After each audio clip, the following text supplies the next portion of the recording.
আসসালামু আলাইকুম ফ্রেন্ডস, মৌসুম আফরিন ব্লগে সবাইকে স্বাগত জানাই। গুড মর্নিং সবাইকে। সকাল সকাল চলে এসেছিলাম ব্যালকনিতে।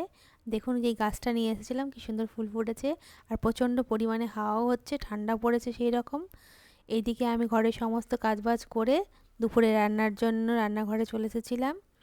এখানে ভাত হয়ে গেছে আর ডাল বানাবো, তাই জন্য ডালটা আমি আগে থেকে সেদ্ধ করে রেখে নিয়েছিলাম। এই যে, আর এইখানে সবজি কেটে রেখেছি, বাঁধাকপি আলু তরকারি করব মটরশুঁটি দিয়ে টমেটো দিয়ে। আজকে বেশি কিছু করব না, আজকে একদম সিম্পল রান্না করব।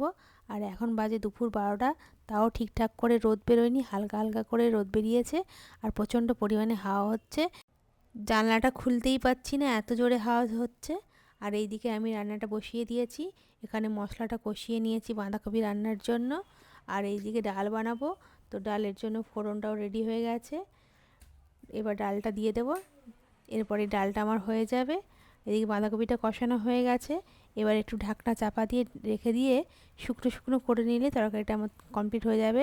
5 মিনিট পর এসে আবার ঢাকনাটা খুলে দেখলাম, এই যে দেখুন তরকারিটা প্রায় হয়ে গেছে। কাঁচা লঙ্কা ছড়িয়ে দিয়েছি। তো আজকের ব্লগটা আমি এখানেই শেষ করছি, আবার অন্য একটা ব্লগ নিয়ে আপনাদের সামনে আসবো। এখন তাহলে রাখছি, ভালো থাকবেন, সুস্থ থাকবেন, আবার দেখা হবে, টাটা।